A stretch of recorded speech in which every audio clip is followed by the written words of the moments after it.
Wat-ta'arrudu lin-nafahati ma'murun bihi wa muraghabun fihi, dan memburu bagi pemberian-pemberian Allah, ma'murun bihi itu diperintahkan dengannya, wa muraghabun fihi dan dianjurkan padanya.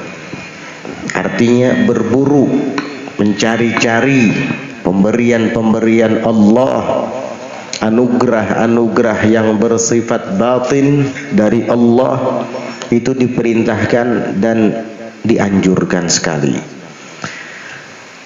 An-nafahat itu pemberian dari Allah tapi bersifat ma'nawi, yang hanya bisa dirasakan oleh batin dan hati kita. Beda dengan nikmah dan ifdal, itu anugerah yang bersifat hissi, bisa terlihat oleh mata dan dapat dirasakan oleh jasmani kita. Beda halnya dengan an-nafahat, itu pemberian-pemberian Allah yang akan mampir di dalam hati kita. Nah, mencari, memburu bagi pemberian-pemberian yang batini tadi, itu diperintahkan oleh Allah, diperintahkan oleh Rasulullah, dan dianjurkan sekali untuk kita mencarinya. Wal intidharu wal irtiqabu biduni ta'arrudi wa luzumil babi humqun wa ghabawah, dan menanti tanpa mencari, menanti, menunggu-nunggu, wal irtiqabu dan mengawasi, menghadang saja tanpa berusaha, biduni ta'arrudi tanpa ada upaya memburunya, mencarinya, waluzumil babi dan menetap di depan pintu, gak mau masuk untuk mencarinya. Humqun wa ghabawatun adalah kebodohan dan kedunguan. Jika seseorang ingin mendapatkan hidayah dan rahmat dari Allah, maka cari.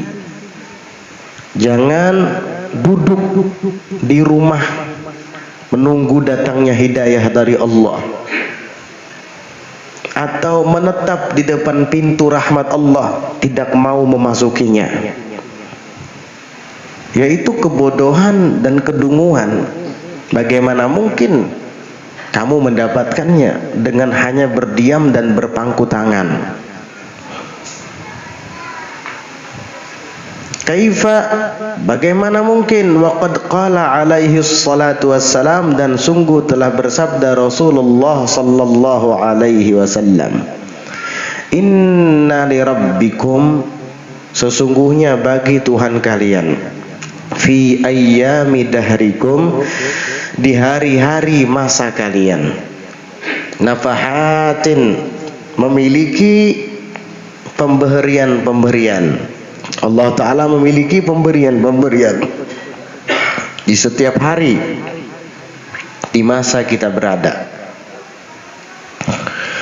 Ala fata'arradu laha, ingat, perhatian, kata Nabi, fata'arradu laha, maka burulah, carilah laha baginya pemberian-pemberian Allah Ta'ala tadi. Jangan berpangku tangan. Nah, di mana kita bisa memburu dan mencari pemberian-pemberian Allah tadi?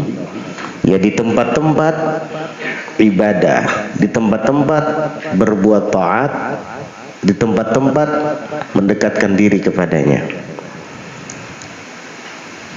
Seperti di majlis-majlis zikir, di majlis-majlis ta'lim, di majlis salawat dan salam kepada Nabi, di masjid ketika sholat berjamaah, dan di tempat-tempat ibadah lainnya. Di situ kita akan mendapatkan pemberian-pemberian Allah Ta'ala tadi. Ya, sebagaimana kita jika ingin pergi ke pasar, ingin mencari ikan, ya pergi cari di pasar ikan. Jangan mencarinya di pasar baju, nggak ada. Atau kita ingin mencari sayur, ya cari di tempat atau di pasar sayur. Jangan mencarinya di pasar sepatu, nggak ada di situ. Kalau mau memancing ikan, ya pergi ke laut atau pergi ke sungai. Jangan di gunung, nggak ada ikan di situ. Kalau ingin mendapatkan nafahat, pemberian-pemberian Allah Ta'ala tadi yang ia persiapkan untuk kita hamba-hambanya di setiap waktu dan di setiap hari, maka cari di tempat-tempatnya. Ya nggak mungkin kita menemukannya di tempat-tempat lalai.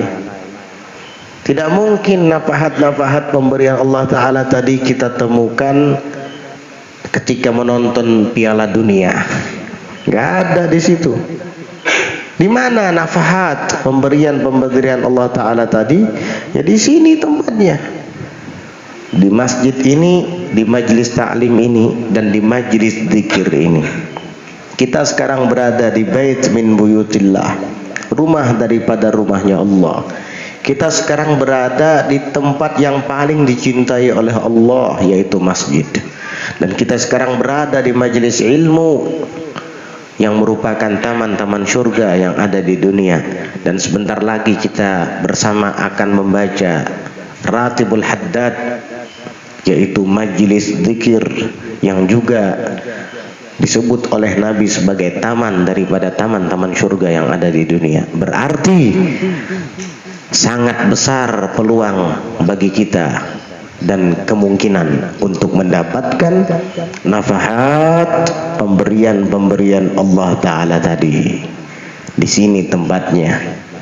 Kalau kamu ingin mendapatkan pemberian-pemberian Allah Ta'ala yang batini agar bisa dirasakan oleh hati kita, ya di sini tempatnya. Ini majelis akan menambahkan semangat di dalam hati kita untuk beribadah kepada Allah. Majelis macam ini akan menambahkan wawasan dan ilmu pengetahuan kita terhadap kebesaran Allah dan hak-hak kita kepadanya, kepada nabinya, dan kepada agamanya, yaitu Islam. Nah, itu cara seorang mukmin untuk memburu nafahat pemberian-pemberian Allah Ta'ala tadi di tempat-tempat ibadah.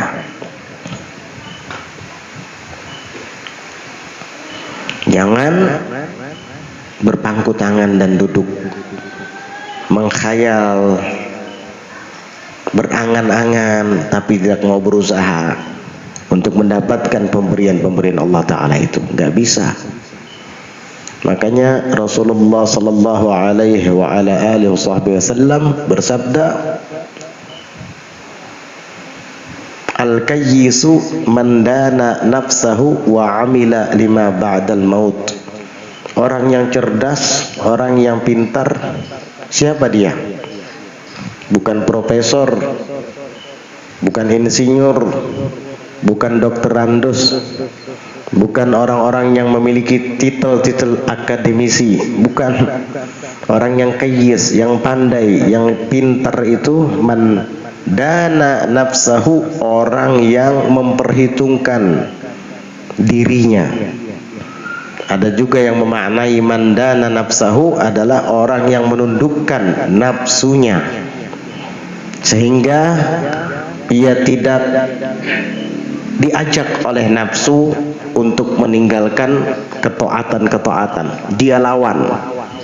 Ketika dia diajak oleh nafsu untuk bermalas-malasan sembahyang, dia lawan. Ketika hawa nafsu mengajaknya untuk duduk nonton Piala Dunia dan meninggalkan hadir ke majelis ta'lim, dia lawan. Piala Dunia tidak ada faidahnya. Piala Dunia bukan taman-taman surga. Piala Dunia bahkan terkadang tidak luput daripada dosa-dosa dan maksiat. di saat aurat dibuka, di saat lelaki dan wanita berkumpul di suatu tempat tanpa ada pembatas bahkan bercampur baur, di saat ada taruhan, perjudian, banyak laknat di situ. Dia tinggalkan walaupun nafsunya ingin menyaksikannya. Ini kayis, ini cerdas, ini pinter. Kalau insinyur, profesor, dokter Randus mengikuti keinginan hawa nafsunya dan meninggalkan ketaatan, ini bukan orang cerdas, bukan orang pintar, walaupun titelnya besar menurut ahli dunia. Yang pintar itu adalah dia yang berpikiran, jika saya tetap terus duduk menonton Piala Dunia dan meninggalkan majelis taklim, berarti saya bangkrut.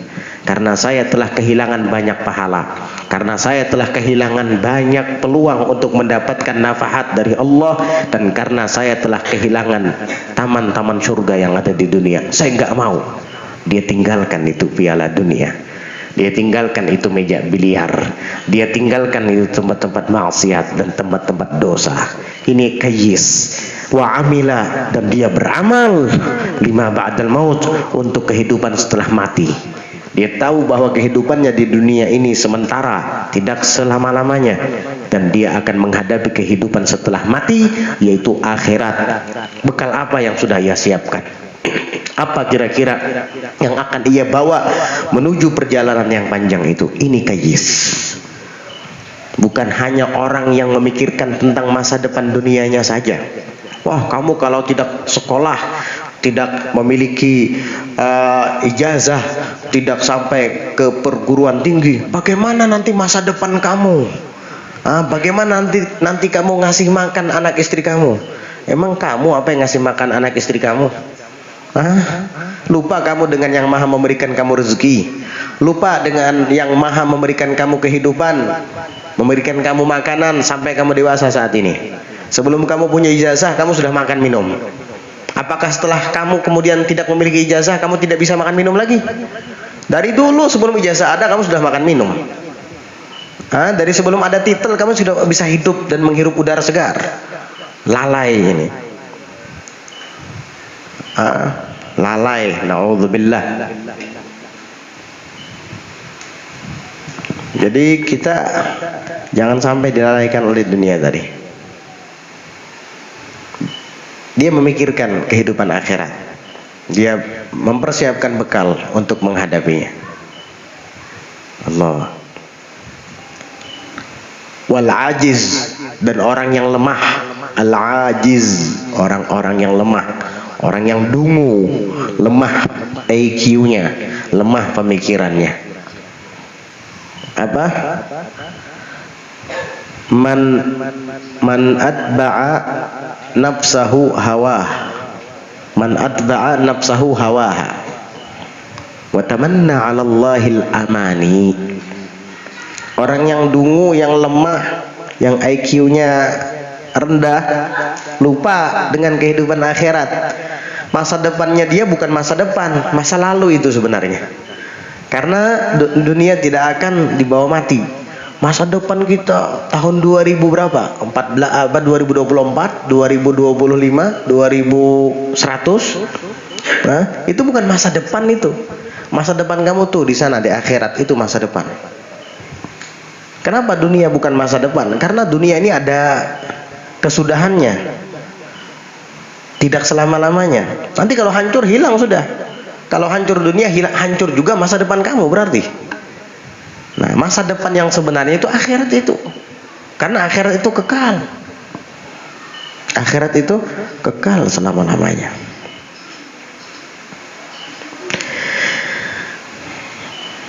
Jadi jangan takut. Karena yang maha memberi rezeki Allah, bukan makhluk. Abu Yazid Al-Bustami dulu pernah sholat. Beliau kebetulan jadi makmum. Banyak jamaah di belakang, termasuk beliau. Ada seorang imam maju ke depan, salat. Setelah salam dari salat, baca wirid dan bubar, imam mendekati Abu Yazid Al-Bustami dan bertanya, Wahai Abu Yazid, saya lihat engkau tidak ada bekerja. Orang-orang ada yang bekerja jadi kuli bangunan, jadi buruh, ada yang jadi nelayan, petani dan lain-lain. Kok kamu kayaknya nggak kerja? Lantas dari mana kamu bisa memberi makanan, membeli makanan dan memakannya? Dari mana kamu mendapatkan penghasilan hidup? Siapa yang memberi kamu makan kalau kamu nggak bekerja? Kata Abu Yazid Al-Bustami, hah? Engkau imam di masjid ini menanyakan masalah itu. Baik, sebentar, saya mau mengkodok sholat saya yang saya lakukan di belakang kamu dulu, baru saya jawab pertanyaannya. Karena menurut saya sembahyang di belakang orang yang tidak mengenal Tuhannya itu nggak sah. Kamu nggak tahu ya dengan yang maha memberi rezeki sehingga kamu mempertanyakan pertanyaan itu kepada saya. Kamu ketika menanyakan siapa yang beri kamu makan, berarti kamu lupa dengan yang maha memberi rezeki atau memang tidak kenal. Menurut saya tidak sah sembahyang di belakang orang seperti itu. Saya mau kodok dulu sholat saya.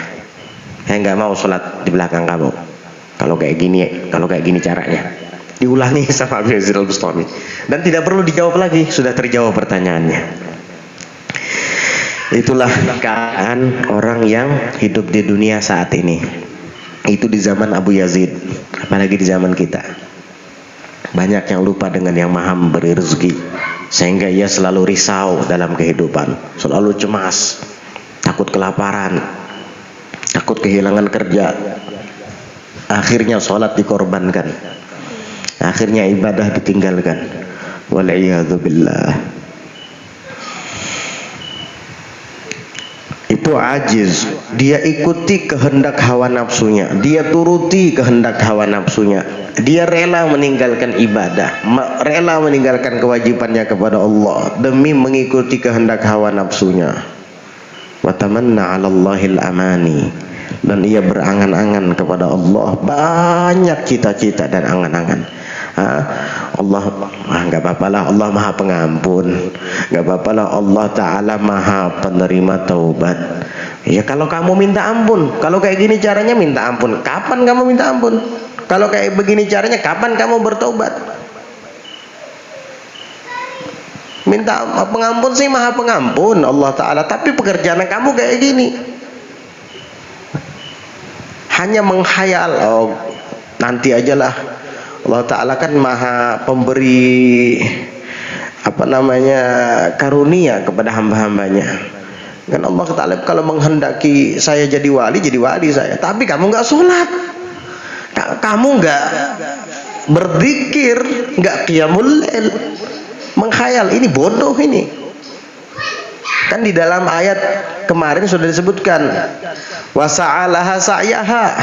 Kalau yang menghendaki akhirat itu wasa'alaha sa'yaha, dia sudah berusaha untuk melakukan usaha dalam mendapatkan akhirat. Nah kamu hanya menghayal begini, oh udahlah saya diam begini, saya kerja, Allah Ta'ala maha tahu. Allah Ta'ala kalau mau jadikan saya wali, jadi wali saya. Tapi kamu nggak beramal, mimpi kamu. Dulu udah lama, berapa tahun yang lalu, udah lama, waktu ada tukang bangunan membangun rumah ulun yang ulun tempati itu. Tukang, nggak tahu dari mana tukang itu. Yang jelas ketika sampai waktu sholat, saya suruh dia. Enggak saya suruh sih, cuman disindir aja. Lagi pula kan saya pikir ini orang ya akal kan. Saya bilang, Pak, saya mau sholat dulu ya. Maksud saya biar dia sholat juga gitu. Ya walaupun tidak sekarang, yang penting sholat gitu, jangan sampai keluar waktunya. Jawabannya apa? Ya monggo Habib. Kalau saya sih nggak sholat Habib, Allah Ta'ala maha tahu kan saya begini. Enak banget dia bilang nih, Allah Ta'ala maha tahu saya kan begini, lagi sedang sibuk bekerja. Oh iya Pak, kata saya, Allah Ta'ala juga maha tahu kalau Bapak nggak sholat. Saya bilang begitu. Iya, saya begini sibuk ini, Allah Ta'ala maha tahu kok. Maksudnya gampang aja, diampuni, dimaklumi lah sama Allah gitu. Dia pikir Allah itu temennya apa? Nah, dia pikir Allah Ta'ala itu orang tuanya, bisa memaklumi kayak gitu. Subhanallah. Ya saya jawab juga, iya betul Pak, Allah Ta'ala juga tahu pian tidak sholat. Ya, gitu. Dia langsung diam. Subhanallah. Macam-macam manusia. Itu namanya tamanni. Wa tamanna 'ala Allahil amani. Itu berangan-angan kepada Allah supaya dapat ampunan, supaya jadi wali, supaya jadi kutub, tapi nggak ada amalnya, nggak ada ibadahnya. Mimpi kamu. Subhanallah. Wa man akramahu Allah bihadzal ba'its syarif falya'rif qadrahul munif. Dan barang siapa yang telah Allah Ta'ala muliakan ia, Allah Ta'ala dermakan kepadanya bihadzal ba'its syarif, dengan dorongan yang mulia ini, yaitu dorongan di dalam hati yang membuat kita terpanggil untuk mendekatkan diri kepada Allah. Sudah dibahas di pelajaran yang lalu. Jadi kalau ada seseorang dimuliakan oleh Allah dengan dorongan yang mulia ini, falya'rif qadrahul munif, maka hendaknya ia mengenali qadrahul munif, kadarnya yang tinggi, kemuliaannya yang tinggi. Dorongan yang ada di dalam hati kita itu adalah tentara Allah yang batin.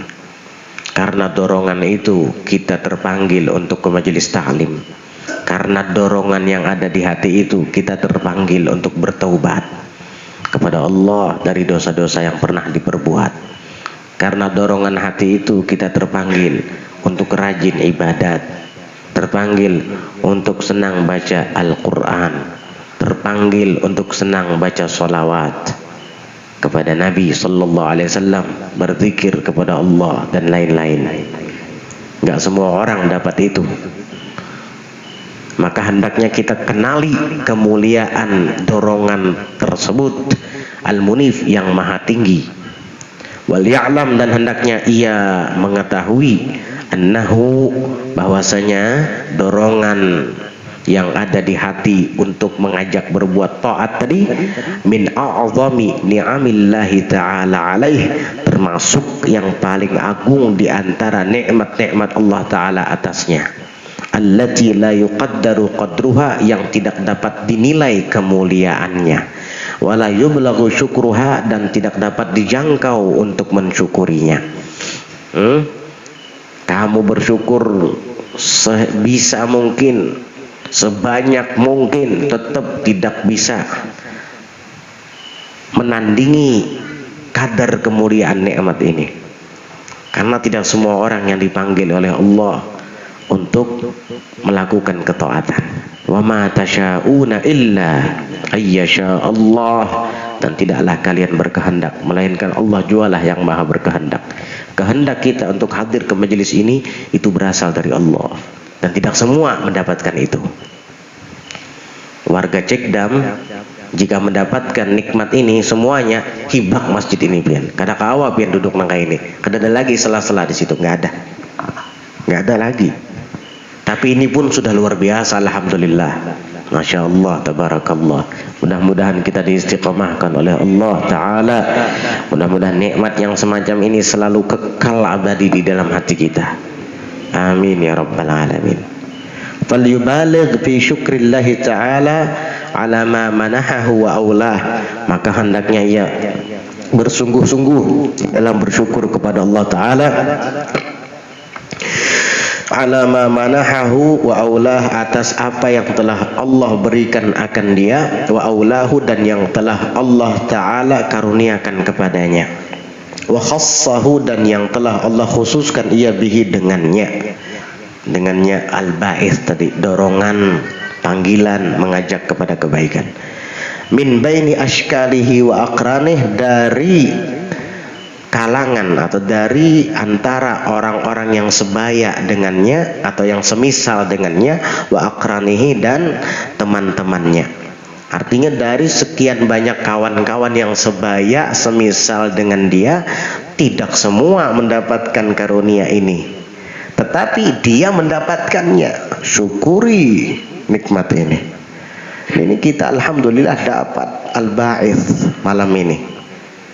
Dari sekian banyak, sekian ratus warga desa Pandansari. Berapa warga desa Pandansari? Ratusan atau ribuan? Ribuan ya? Hah? Hadusnya mana? ribuan warga desa Pandansari. Tapi tidak semuanya diberikan oleh Allah Ta'ala al-ba'ithus syarif, dorongan yang memanggil kita untuk melakukan kebaikan yang mulia ini. Gak semua dapat. Tapi alhamdulillah dari sekian ribu itu kita diberikan oleh Allah Subhanahu wa Ta'ala. Sungguh-sungguh mensyukurinya.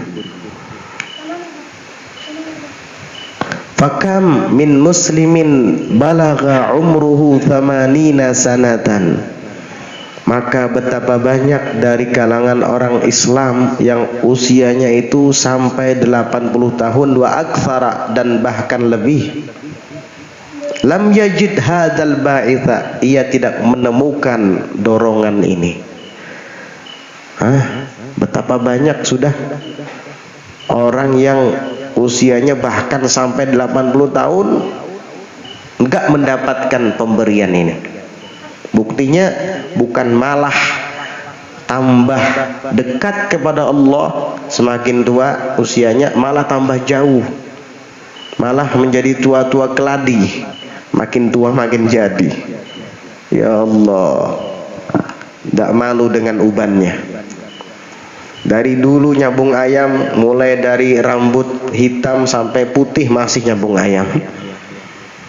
Dari dulu lalai kepada Allah Subhanahu wa Ta'ala, joget-joget nggak karuan, ya nyanyi-nyanyi nggak karuan. Dari rambutnya hitam itu sampai sekarang rambutnya putih, masih aja joget-joget nggak karuan, nyanyi-nyanyi nggak karuan itu. Ya, bedanya dulu nggak kopiahan, sekarang kopiahan, itu aja. Tapi tetap joget-jogetnya kayak masih dulu. Kopiahannya pun bukan karena Allah, karena malu nutupin uban. Kopiahan karena takut ubannya kelihatan. Joget-joget, nari-nari, nyanyi-nyanyi nggak karuan, ronggeng-ronggengan, macam-macam. Subhanallah. Tidak semua orang mendapatkan al-ba'its, dorongan kebaikan itu. Ini pemberian dari Allah. Bersyukur kita mendapatkan itu. Pelihara baik-baik. Pelihara baik-baik.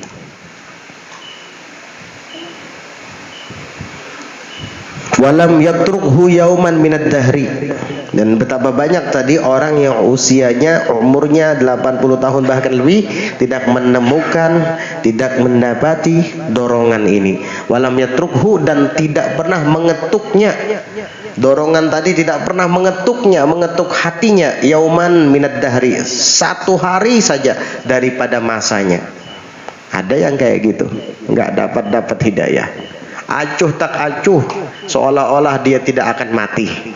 Acuh tak acuh, tidak mau tahu, apatisme, seakan-akan dia tidak akan berhadapan dengan Allah kelak di padang mahsyar. Ya Allah, seakan-akan dia tidak akan berhadapan dengan Allah di padang mahsyar, diadili oleh Allah. Itu dia nggak mikirkan itu, masa bodoh, cuek. Makanya nggak sholat, makanya nggak mau hadir ke majelis, makanya nggak mau gabung untuk zikir bareng. Kalaupun gabung juga karena malu sama tetangga, maklum, hanya berhalat sebuah rumah misalnya, nggak enak nggak hadir. Jadi perasaan nggak enak itu yang mendorong dia, bukan dorongan Allah, tapi dorongan nggak enak, bukan dorongan al-ba'its yang kita bicarakan saat ini. Kasihan tua-tua di karet, tua-tua di sawit, tua-tua di sapi, iya, nggak pernah ibadah, nggak tahu menahu. Na'udzubillah. Kamu bukan binatang, kamu manusia. Binatang dijadikan tanah kelak di akhirat. Kalau kamu dihisab, diperhitungkan. Kalau selamat, alhamdulillah, lakal jannah. Kalau tidak selamat, na'udzubillah lakal adzab, alaikal adzab, waliyadzubillah. Wa 'alal muridi, dan wajib atas seorang murid, an yajtahida, bahwa ia bersungguh-sungguh fi taqwiyatihi, di dalam memperkuatnya. Pelihara ini. Kamu sudah mendapatkan langkah pertama daripada jalan menuju Allah, yaitu al-ba'its. Al-ba'its, dorongan melakukan kebaikan. Kuatkan lagi itu, wa hifdhihi, dan peliharalah ia, wa ijabatihi, dan ikuti, jawab, penuhi panggilannya. Bait itu pelihara di hati. Sampean ingin sekali memiliki burung mahal, burung murai misalnya ya, yang suaranya bagus dan bulunya indah. Akhirnya kesampaian keinginan pian itu. Kira-kira diapakan burung murainya? Dipelihara kan, dirawat, dijaga, karena ini sesuatu yang berharga menurut pemiliknya. Maka begitu juga al-ba'its yang ada di hati kita tadi. Kalau kita menganggap ini adalah sesuatu yang berharga, karena ini pemberian dari Allah yang tidak diberikan kepada semua orang, hanya kepada orang-orang tertentu, dan kamu termasuk dalam golongan orang-orang tertentu tadi, pelihara baik-baik, jaga ya, kuatkan ia. Jika dia mengajakmu melakukan kebaikan, penuhi panggilannya, jangan ditunda-tunda. Habis mendapat dorongan tadi untuk terpanggil hadir ke majelis, datang dia akhirnya ke majelis. Di dalam majelis dia mendengarkan tentang fadilat salat 5 waktu, tentang fadilat salat-salat sunnah. Lalu setelah pulang, dorongan tadi akan mengajaknya, kamu kan datang dari majelis, dan guru di majelis telah menyampaikan keutamaan sholat witir, keutamaan sholat duha. Ayo bangkit, bangun, kerjakan. Itu ada kayak gitu tuh, pasti ada kayak gitu. Kamu ikuti langsung, jangan ditunda. Biasanya kalau yang seperti ini banyak was-was, HP-nya lah berbunyi, kadang-kadang tamu lah datang, jangan diangkat dulu HP-nya. Tamu suruh masuk, duduk dulu. Kamu belum sholat duha kan? Sholat duha dulu, biar tamu kamu nunggu. Gitu. Penuhi ajakannya. Di saat sedang tidak ada kegiatan apa-apa, tiba-tiba terlintas di hati, daripada kada ada gawean, baik bersolawat kepada Nabi. Udah, langsung ambil tasbihnya, baca solawat. Penuhi panggilannya tadi, penuhi ajakannya tadi. Daripada kada ada yang digawi, nonton TV kada karuan juga, beritanya banyak bohong, hoax. Mending baca Quran. Ini berita akhirat, berita yang pasti dan tidak ada kebohongan di dalamnya. Jangankan kebohongan, keraguan-raguan aja tidak ada. Dzalikal kitabul la raiba fih, hudal lil muttaqin. Nah, bagaimana cara memperkuatnya? Saya maksud dengan nikmat di sini, yaitu yang harus diperkuat, dipelihara, dan dipenuhi ajakannya. Saya maksud hadzal ba'itsa adalah dorongan ini, dorongan yang mengajak kepada kebaikan tadi. Tentara Allah yang batin tadi, tidak kelihatan oleh mata, tapi dia hinggap dan menjamah hati-hati kita.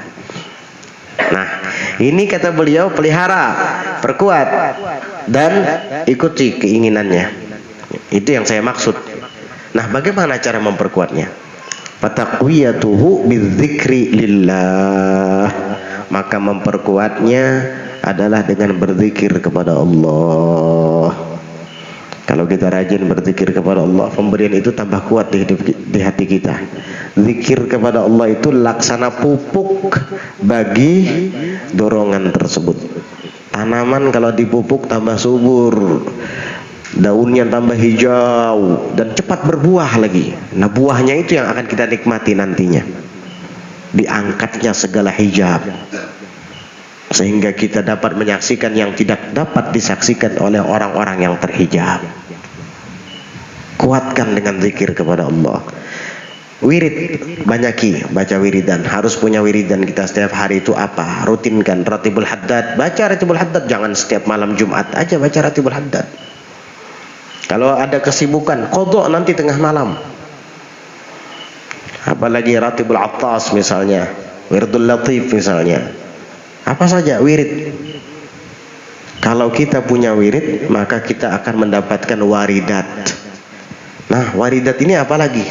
Waridat ini sejenis nafahat juga, pemberian batin yang datang ke dalam hati kita dari Allah Subhanahu wa taala. Man lam yakun lahu wirdun lam yakun lahu warid, kata Sayyidil Habib Umar. Orang yang enggak punya wiridan, dia tidak akan mendapatkan waridat dari Allah, pemberian-pemberian yang akan masuk ke dalam hati kita. Di dalam Tariqatul Idrusiyah itu ada beberapa zikir yang dibaca. Kemudian setelah zikir itu dibaca, dianjurkan untuk berdiam sejenak sambil memejamkan mata dan merasakan bagaimana waridat itu mampir ke hati. Itu kerasa kadang, kerasa tenang, sejuk, dingin. Itu waridat dari Allah. Dengan jalan apa? Berzikir. Nah, itu cara kita memelihara al-ba'is, dorongan kebaikan yang ada di hati tadi. Dikuatkan dengan berzikir kepada Allah, wal fikri fima indallah, dan bertafakkur pada apa yang ada di sisi Allah Ta'ala, mentafakuri makhluk-makhluk Allah, lalu kembali kepada Allah. Subhanallah, langit tidak bertiang, bumi tidak bertongkat, bintang bergelantungan tanpa tali, semua ada dan tidak saling bertabrakan, tidak saling jatuh menimpa satu sama lain. Siapa kira-kira yang memiliki kekuasaan ini kalau bukan Allah? Tambah kuat hati kita, tambah kuat iman kita. Setiap menyaksikan sesuatu, saksikan bahwa Allah Ta'ala yang berkuasa atas semuanya. Ini yang dimaksud oleh Sayyidina Syekh Abu Bakar bin Salim dalam perkataannya, ma fa'altu syai'an illa wa ra'aitullaha qablah wa ra'aitullaha ma'ah wa ra'aitullaha ba'dah. Tidaklah aku melakukan satu perbuatan, kata Syekh Abu Bakar bin Salim, kecuali aku melihat Allah sebelum melakukannya, dan melihat Allah ketika melakukannya, dan melihat Allah setelah melakukannya. Melihat bagaimana? Dengan mata kayak gini ya nggak bisa. La tudrikuhul absar wa huwa yudrikul absar. Allah tidak bisa dijangkau oleh pandangan mata yang ada di kepala kita ini. Maksudnya melihat dengan hatinya, bil basar. Bil basirah, la bil basar. Bil basirah, dengan mata hati, la bil basar, bukan dengan mata kepala ini. Artinya ketika ia akan melakukan sesuatu, dia sadar bahwa di balik itu ada Allah Subhanahu wa taala. Dan ketika melakukannya pun dia sadar bahwa di balik perananku ini ada Allah Subhanahu wa taala. Dan setelahnya dia juga sadar bahwa ini semua terjadi karena Allah Subhanahu wa taala. La haula wala quwwata illa billah. Akhirnya dengan jalan seperti ini tambah kuat imannya, tambah kuat yakinnya. Karena pikirannya main, pikirannya juga main, berperan di situ, menyaksikan Allah Subhanahu wa taala. Kita ini kan banyak lalai dari Allah Subhanahu wa taala, sehingga setiap kali melihat kejadian-kejadian itu, kita tidak pernah mengucap inna lillahi wa inna ilaihi raji'un. Setiap kali melihat kejadian-kejadian, kita tidak pernah melibatkan Allah di balik itu. Lalai terus. Karena apa? Kita tidak menyadari, tidak mau berpikir. Imam Junaid al-Baghdadi nyuruh istrinya pergi ke pasar beli semangka. Datang istrinya bawa buah semangka, sampai ke hadapan Imam Junaid. Kemudian semangka itu dibelah, ternyata isinya putih, tawar, nggak manis. Lalu istri beliau ngomel-ngomel, ngata-ngatain tukang jual semangka, dasar penipu, masa semangka kayak begini dijual. Kata Imam Junaid, jaga mulutmu.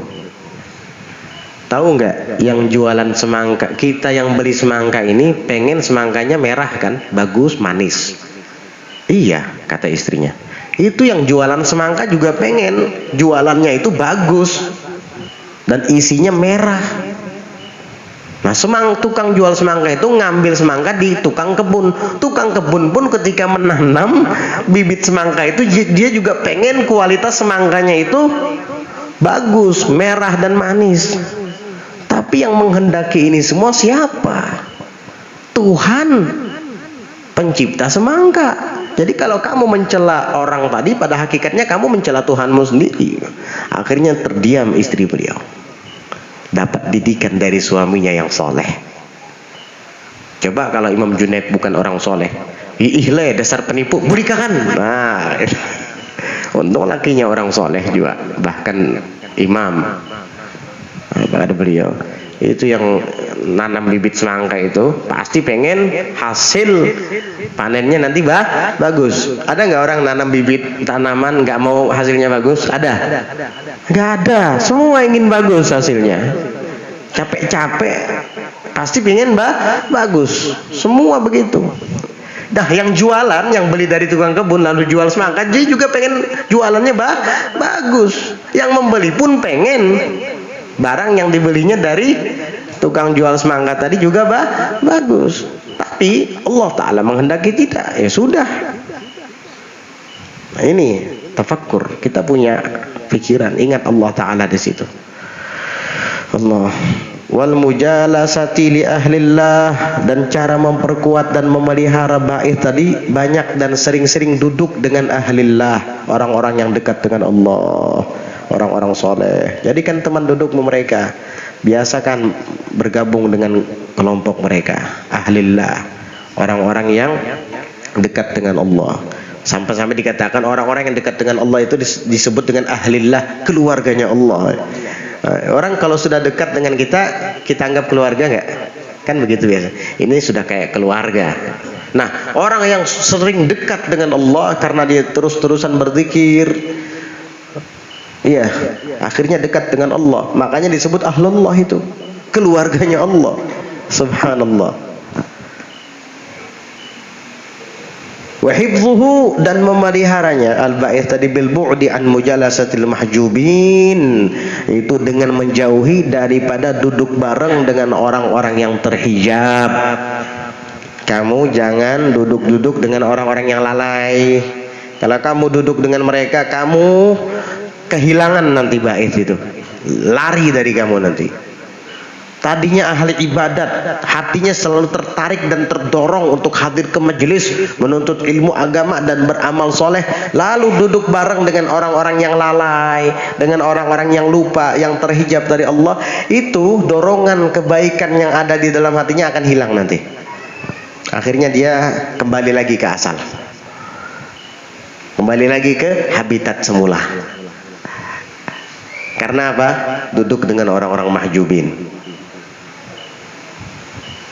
Ada orang-orang tertentu yang diperbolehkan duduk dengan orang-orang mahjubin, dengan orang-orang yang terhijab, dengan orang-orang yang lalai. Ada. Tetapi duduknya dia untuk mewarnai, bukan diwarnai. Duduknya dia untuk mengajak mereka yang lalai supaya ingat kepada Allah. Nah, itu ada. Nah, kalau kamu termasuk yang kelompok ini, silahkan. Tapi kalau kamu orang-orang yang lemah juga, jangan berani-berani. Nanti akan kembali lagi ke habitat asalmu.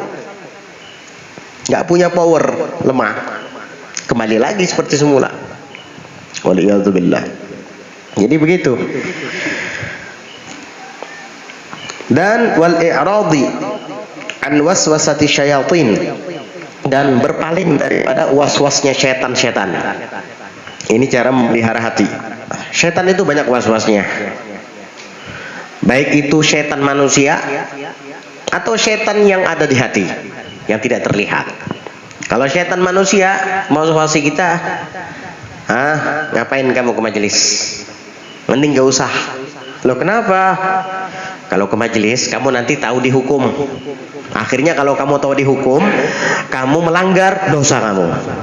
Mending jadi orang bodoh aja kita, nggak tahu dihukum. Jadi kalau ngelanggar nggak dosa. Kata siapa, Bung? 2 kali kamu dapat dosa. Dosa pertama nggak mau belajar, dosa kedua melanggar hukum Allah. Banyak orang beralasan seperti itu. Lu katanya kalau tidak tahu tidak berdosa. Betul, kalau kamu termasuk dalam kategori jahil ma'dzur, orang bodoh yang ma'dzur, udzur, berhalangan. Siapa sih orang bodoh yang berhalangan itu? Orang yang tinggal di pedalaman yang tidak ada ulama mengajarkan ilmu agama di sana. Dan mereka tidak punya alat untuk keluar dari kampungnya belajar agama. Atau yang kedua, jahil ma'dzur, orang bodoh yang udzur, berhalangan sehingga tidak berdosa ketika melanggar hukum Allah adalah orang yang qaribul ahdi bil Islam, baru masuk Islam, mu'allaf. Wajar dia belum tahu dihukum lalu dia melanggar, dan itu pun sementara tidak tahu. Nanti kalau sudah dikasih tahu wajib dia untuk menjauhinya. Begitu. Kalau kamu tinggal di lingkungan yang ada guru agamanya, ada alim ulamanya, ada kiainya, ada habaibnya, dan mereka siap mengajarkan ilmu, malah tidak mau ikut belajar, kamu akan dipertanggungjawabkan oleh Allah Subhanahu wa taala kelak di akhirat. 2 kali nanti disalahkan, 2 kali ditiwas. Yang pertama, kenapa tidak mau belajar? Kamu mau jawab apa? Nggak ada guru gitu? Ada. Nggak ada majelis? Ada. Nggak ada apa? Koler? Iya. Lalai? Iya. Diazab. Yang kedua, kenapa kamu melanggar hukum Allah? Karena saya tidak belajar. Nah itu akhirnya alasannya kembali ke sana lagi. Kenapa tidak belajar padahal ulama ada? Mau jawab apa? Udah. Itu was-was dari setan yang berwujud manusia kadang. Ada juga, apa gerangnya yang kamu pelajari di sana? Bah, menitung tujuan yang dilajari kulit. Apa itu yang dilajari? Sia-sia tersembah dinding sembahyang. Ini setan berwujud manusia juga ini. Jauhi setan itu. Ini was-was. Kalau orang sudah mendapatkan nikmat al-ba'ith tadi, banyak was-wasnya dari setan, hilangkan. Ada juga setan yang ada di hati kadang, was-wasi kita macam-macam. Kadangkala kamu belum saatnya untuk hadir ke majelis, belum saatnya untuk sholat, kamu masih kotor. Loh.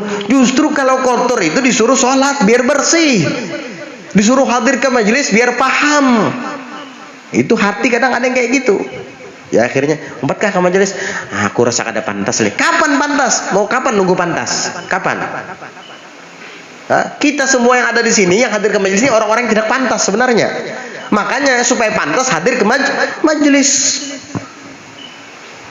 Saya belum pantas, belum. Kapan mau pantas? Justru kamu belum pantas itu hadir ke majelis supaya pantas.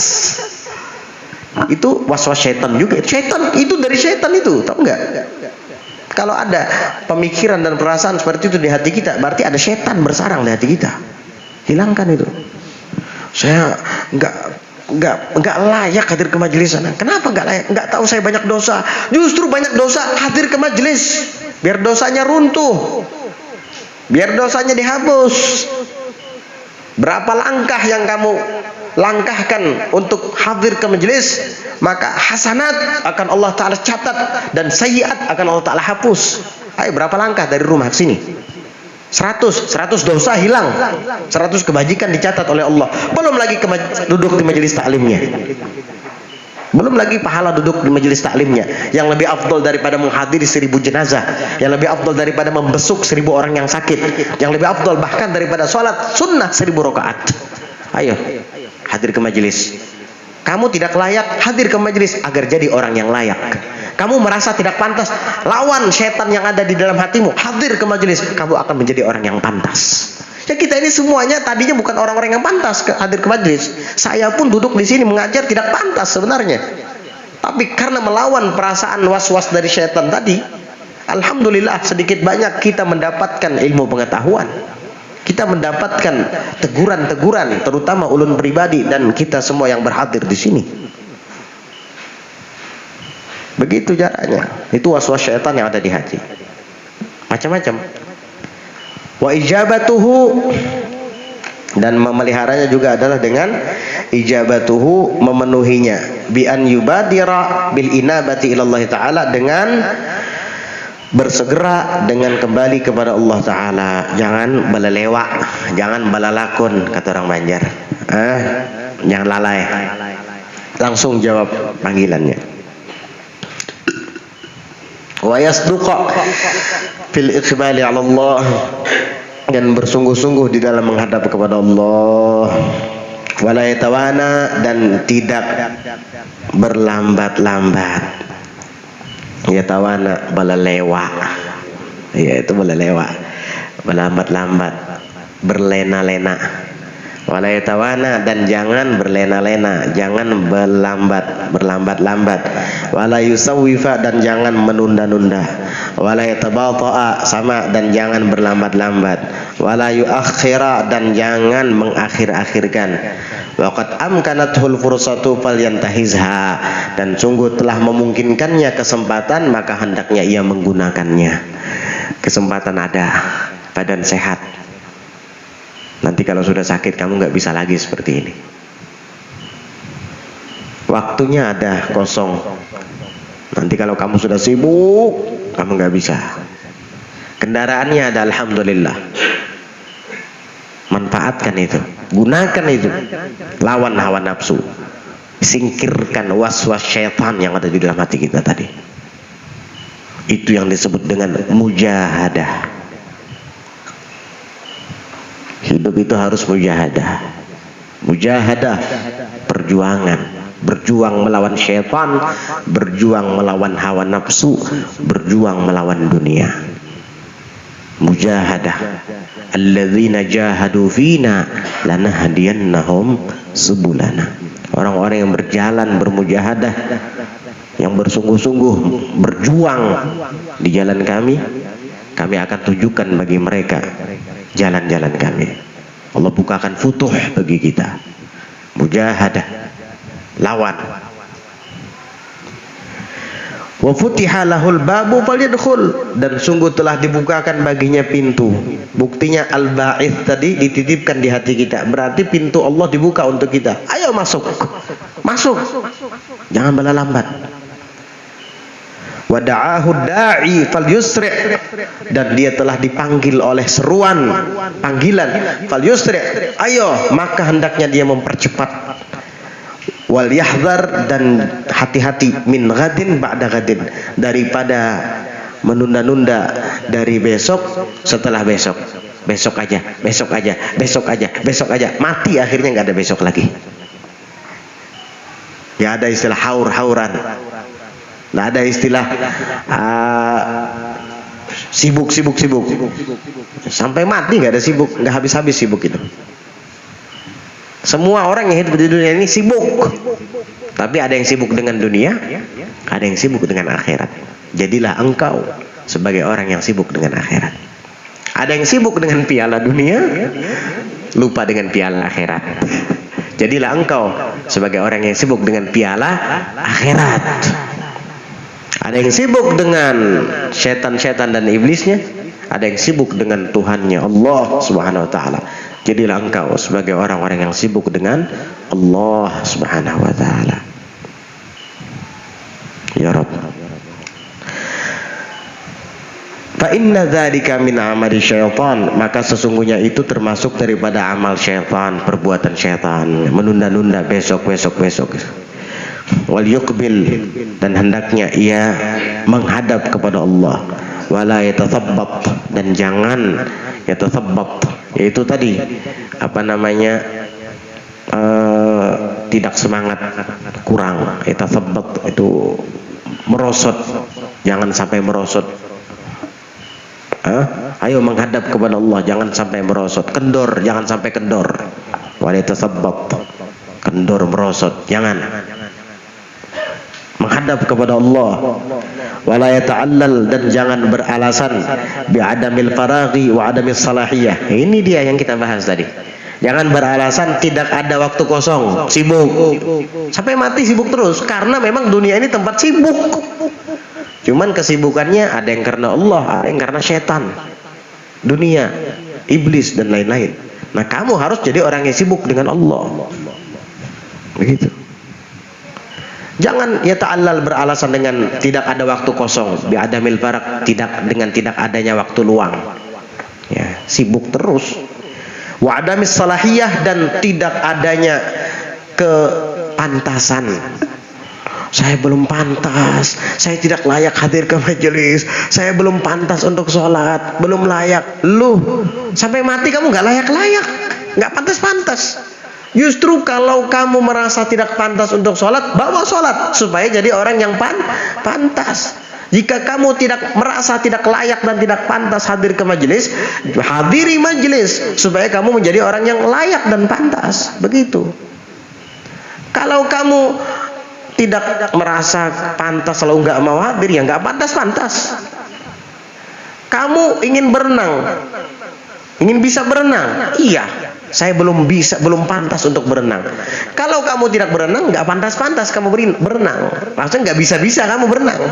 Kalau orang mau berenang itu harus nyebur di air. Ini ngeliat air aja takut, kayak kambing aja takut sama air. Iya, gimana mau bisa berenang? Saya masih belum pantas untuk berkuda. Ya kalau kamu nggak naik kuda nggak pantas-pantas kamu. Kalau mau pantas ya tunggangi dulu kudanya, biar tahu. Walaupun harus jatuh melabuk, meluncat, sangatnya kelebihan. Ada orangnya di sini, mau tunggang di kuda, sangatnya kelebihan meluncat ke sebelah. Ya setidaknya dia berusaha kan. Ya kalau nggak mau menunggang kuda nggak bisa berkuda, begitu. Kalau mau pantas datangi, kalau merasa nggak pantas supaya jadi pantas ya datangi, begitu caranya. Jadi jangan beralasan dengan adamis salahiyah. Qala Abu Rabi'i rahimahullah, Abu Rabi' rahimahullah mengatakan, semoga Allah merahmati beliau, siru ilallahi urjan wa makasira, berjalanlah engkau kepada Allah urjan dalam keadaan pincang, wa makasira dan sempoyongan. Nggak apa-apa, yang penting kamu jalan, jangan berhenti, walaupun kakimu pincang, walaupun kamu sempoyongan, tertatih-tatih, terus berjalan kepada Allah. Wala tantadirus sihhata, dan jangan sekali-kali kalian menunggu sehat. Nanti kalau saya sudah sehat baru saya berjalan. Enggak sehat-sehat kamu. Fa inna intidhara sihhati batalah, karena sesungguhnya menunggu sehat itu adalah batalah. Batalah itu apa namanya? Pengangguran, nganggur. Itu namanya pengangguran. Kalau pengangguran nggak jalan-jalan kamu. Saya nggak bisa kerja, bukan nggak bisa, nggak mau. Akhirnya apa? Diam aja, ya nganggur, nggak dapat apa-apa kamu. Itu dalam urusan dunia aja. Kita kalau ingin bisa kerja harus kerja dulu. Kalau nggak kerja nggak bisa. Kamu bisa nggak masang semen? Nggak bisa. Masang bata nggak bisa. Terus ya nggak kerja, ya nggak bisa kamu. Kalau mau bisa ya kerja sebisanya. Saya memang nggak bisa, tapi saya tetap harus berusaha. Walaupun saya bukan tukang, saya akan berusaha untuk tahu cara mengaduk semen, tahu cara memasang bata. Akhirnya bisa nggak? Itu tukang-tukang ahli itu dulunya sebelum dia bekerja bisa nggak? Nggak bisa juga mereka itu. Tapi karena mereka mau mencoba dan berusaha, akhirnya bisa. Bahkan mendidik yang lain. Begitu. Kamu jangan beralasan apa-apa, terus berjalan walaupun kamu pincang, walaupun kamu sempoyongan, tertatih-tatih, tetap berjalan kepada Allah. Walaupun kita masih belum bisa untuk istiqamah, tapi tetap terus kamu berjalan. Walaupun kita masih banyak berlumuran dosa, terus kamu ibadah. Jangan nunggu sehat, jangan nunggu layak, jangan. Karena itu adalah pengangguran, batalah, sia-sia, kesia-siaan. Gak akan bisa-bisa. Wa qala Ibnu Athaillah fil Hikam. Ibn Athaillah As-Sakandari, beliau ada mengarang kitab Al-Hikam. Hikamu Ibni Athaillah. Beliau dikuburkan di Mesir. Alhamdulillah kita 2 kali sudah ziarah ke makam beliau. Ibnu Athaillah As-Sakandari, muridnya Abul Hasan Asy-Syadzili. Abul Hasan Asy-Syadzili muridnya Abul Abbas Al-Mursi. Ini ulama-ulama besar nih. Ibnu Athaillah As-Sakandari, murid Abul Hasan Asy-Syadzili, pelopor tarikat Asy-Syadziliyah. Abul Hasan Asy-Syadzili muridnya Abul Abbas Al-Mursi.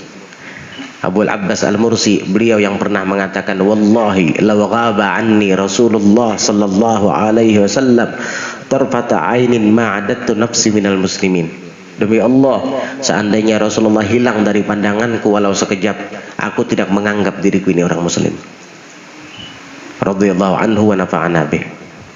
Punya murid Abul Hasan Syadzili, gurunya kayak gitu. Gimana muridnya? Kalau kita ingin tahu bagaimana murid, lihat gurunya. Ya begitulah muridnya, murid yang setia tentunya. Kemudian punya murid lagi, Ibnu Athaillah As-Sakandari. Ibnu Athaillah As-Sakandari mengatakan di dalam Al-Hikam, ihalatukal amala ala wujudil faraghi min ru'unatin nufus. Kamu mengalihkan amal atas adanya peluang waktu kosong, faragh. Atas adanya kekosongan, peluang, kamu tidak mau beramal, dialihkan amal tadi, padahal ada waktu luang, ada waktu kosong. Itu min ru'unatin nufus, termasuk daripada penyakit-penyakit hati, hijab-hijab dinding hati kita. Min ru'unah itu berarti hati kamu sakit. Saya masih belum layak untuk sholat, nanti aja kalau saya sudah layak sholat. Berarti kamu punya penyakit hati. Saya masih belum siap untuk hadir ke majelis taklim, nanti saja saya hadir ke majelisnya. Berarti kamu punya penyakit hati. Obati itu penyakit hati itu. Ya bagaimana? Lawan. Cara mengobatinya, lawan. Ketika saya nanti saja, oh kalau gitu nafsu kamu mengatakan nanti saja, sekarang saya lawan kamu. Nanti aja dah, malam Jumat dulu dia aja hadir ke majelis. Malam Jumat ini bang, ken aja kan. Waktu kamu kosong sih. Ada kesibukan? Nggak ada sih. Ya udah, lawan hawa nafsu kamu. Malam ini saya akan hadir. Begitu caranya. Itu mujahadah. Kalau nggak kayak gitu nggak bisa kamu. Nggak bisa. Paham ya? Nah ini Imam Haddad mengajarkan kita jalan para wali. Para wali itu bisa sampai seperti itu makam mereka setinggi itu karena ya gini caranya, melawan hawa nafsu. Wa khalifin nafsa wasyaitana wa'udhihima wa inhuma mahadaka nusha fattahimi. Lawan, salahi, ya, ajakan nafsu dan syaitan itu. Wa'udhihima, langgar keduanya, jangan diikuti. Wa in huma mahadaka nusha, jika keduanya memberikan nasihat kepada kamu, oh kamu sebaiknya nanti aja, kamu belum layak, kamu belum pantas, jangan diikuti. Fattahimi, kamu harus curigai, ini ada racun dalam bentuk vitamin ini, gitu. An-nasumma fid dasami. Allah. Faslun wa awwalu syai'in yabda'u bihil muridu fi tariqillah at-tashihu taubati ila Allah taala min jami'i dzunub. Wallahu a'lam bis-shawab. Insyaallah kita lanjutkan di pasal berikutnya pada pelajaran yang akan datang berkenaan dengan jalan pertama yang harus ditempuh oleh seorang murid setelah ia mendapatkan ba'its tadi, dorongan untuk kembali kepada Allah, dorongan untuk berbuat baik, dorongan untuk semangat menuntut akhirat. Nanti yang pertama-tama dia lakukan, jalan pertama yang harus dia lakukan, langkah pertama yang harus dia pijak adalah taubah, tashihut taubah, membenarkan taubah. Insyaallah kita akan jelaskan di pelajaran yang akan datang. Mudah-mudahan Allah Subhanahu wa taala jadikan kita sebagai hamba-hambanya yang terpilih untuk dekat di sisinya, dan mudah-mudahan dorongan kebaikan yang saat ini Allah titipkan di hati kita akan terus ada dan tidak akan hilang selama-lamanya ya Rabb. Amin Allahumma amin. Ala hadhihi niyyah wa ala kulli niyyatin salihatin jami'atin syamilah li khairatid dunya wal akhirah wa ila hadratin nabiyyi Muhammadin sallallahu alaihi wa alihi wa sahbihi wa sallam. Al-Fatihah.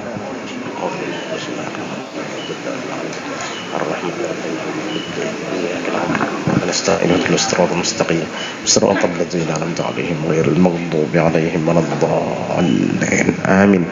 Bismillahirrahmanirrahim. Alhamdulillahirabbil alamin. Allahumma salli wa sallim ala sayyidina Muhammadin wa ala alihi wa sahbihi ajma'in. Rabbana anfa'na bima 'allamtana, Rabbana 'allimna alladhi yanfa'una, Rabbana faqihna wa faqih ahlana wa qarabatin lana fi dinina ma'a ahli al-qutri untha wa dhakar. Rabbana waffiqna waffiqhum lima tartadi qawlan wa fi'lan karama warzuqil kulla halalan daima wa akhil atqiya ulama nuhdha bil khair كل شر. ربنا واصلح لنا كل الشؤون وأقر بالرضا منك العيون واقض عنا ربنا كل الديون قبل أن تأتينا رسل المنون واغفر واستر أنت أكرم من ستر. وصلاة الله تغشى المصطفى من إلى الحق دعانا والوفاء بكتاب فيه للناس شفاء وعلى الآل الكرام الشرفاء وعلى الصحب المصابيح الغرر. اللهم اهدنا بهداك واجعلنا ممن يسارع في رضاك ولا تولنا وليا سواك ولا تجعلنا ممن خالف أمرك وعصاك. وصلى الله على سيدنا محمد النبي الأمي وعلى آله وصحبه وسلم بفضل سبحان ربك رب العزة عما يصفون وسلام على المرسلين والحمد لله رب العالمين.